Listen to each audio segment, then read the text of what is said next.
Hello students, class 6 में जो हमारा चैप्टर चल रहा है वो है डेसिमल्स और उसकी एक्सरसाइज 8.1 हम इस वीडियो में स्टार्ट कर चुके हैं। तो हम आपके सामने ये पहला क्वेश्चन है, तो आप अपनी एनसीईआरटी बुक भी ओपन कर लें ताकि आपको साथ साथ पता लगते रहे कि हम कौन सा क्वेश्चन कर रहे हैं। तो क्वेश्चन है, write the following as numbers in the given table. ये जो आपको पिक्चर यहाँ पर दे रखी है इसको इस टेबल में आपको रखना है, ठीक है। तो कैसे रखेंगे जरा देखते हैं। यहां पर टेबल में टेंस का एक कॉलम दे रखा है, वंस का कॉलम दे रखा है, टेंस का कॉलम दे रखा है और हंड्रेड्स का कॉलम दे रखा है, ठीक है। तो सबसे पहले हम टेंस के कॉलम देखते हैं। तो जो पहला डायग्राम है इसमें टेंस में 2 शीट दे रखी है, तो आपको कुछ क्या करना है, सिर्फ टेंस की कॉलम में यहां पर 2 लिख देना है आपने, ठीक हो गया। अब आते हैं वंस पे। वंस में कितने ब्लॉक दे रखे हैं आपको? 1 ब्लॉक दे रखा है, ठीक हो गया। अब आते हैं टेंस पे। टेंस पे आपको कितनी बिल्डिंग्स दे रखी हैं? यहां पर नंबर ऑफ बिल्डिंग्स काउंट करो, 1 2 3। तो आपके पास टेंस प्लेस पे कितना आ गया? 3 आ गया। अब आते हैं हंड्रेड्स प्लेस का जो कॉलम है इसको भरने की, पर आपको पता है इसके बाद आपको कोई और डायग्राम तो दे नहीं रखा है, तो इसको कैसे भरोगे आप? 0 भर दो, या 0 नहीं भी भरोगे तो भी आपका आंसर माना जाएगा। आपको यहां तक समझ में आ गया होगा। अब बच्चों कुछ चीजें मैंने आपको एग्जांपल्स में भी समझाई थी, उसको भी यहीं पर हम समझ लेते हैं। वो क्या है कि आपने ये जो डायग्राम दे रखा है उसको इस टेबल में फिट तो कर लिया है।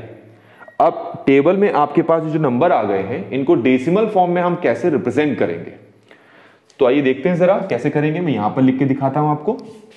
वंस प्लेस पे कौन है? 1 है। टेंस प्लेस पे कौन है? 3 है, ठीक हो गया। अब आते हैं टेंस प्लेस के नंबर को फिल करने में। कितना लिखा है? 2।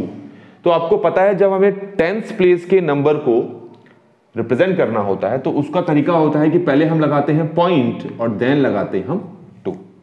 तो इसका मतलब है ये जो ब्लॉक है इस ब्लॉक को पहले जब हमने इस टेबल में रिप्रेजेंट किया, देन उसके बाद हमने डेसिमल नंबर की फॉर्म में भी रिप्रेजेंट कर लिया। आई होप कि आपको बच्चों ये समझ में आया होगा। चलिए अब हम सेकंड पार्ट की तरफ ध्यान देते हैं। अब सेकंड पार्ट में क्या है कि टेंस प्लेस पे आपको 4 शीट्स दे रखी है। तो जो टेंस प्लेस का कॉलम है इसमें यहां पर हम लिख लेते हैं 4, ठीक है। और देन उसके बाद वंस प्लेस पे कुछ भी नहीं दे रखा है। आप देखें यहां वंस प्लेस पे कुछ भी दे ही नहीं रखा है, तो फिर यहां पर क्या करें हम? यहां क्या भरें? तो जब नहीं दे रखा है तो फिर क्या भरेंगे हम? 0, ठीक हो गया। अब हम आते हैं टेंस प्लेस पे। अब टेंस प्लेस पे आपको कितनी बिल्डिंग्स दे रखी है? एक ही बिल्डिंग दे रखी है ना, तो एक ही ये बिल्डिंग दे रखी है, तो टेंस प्लेस पे हम क्या लिख लेते हैं? 1, ठीक है बच्चों। अब आते हैं हंड्रेड्स प्लेस वैल्यू के लिए।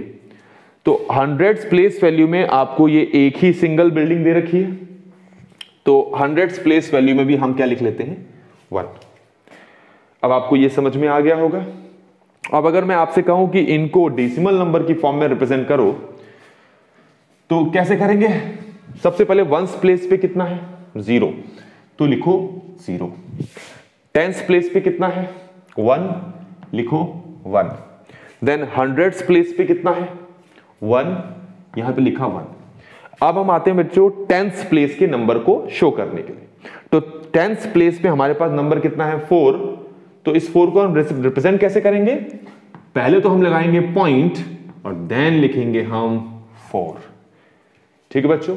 तो इस सिंगल क्वेश्चन में हमने 2 चीजें सीख ली कि डायग्राम के बेसिस पर टेबल को पे हम प्लेस वैल्यू को कैसे रिप्रेजेंट करेंगे, देन उसको हम डेसिमल नंबर की फॉर्म में कैसे लिखेंगे।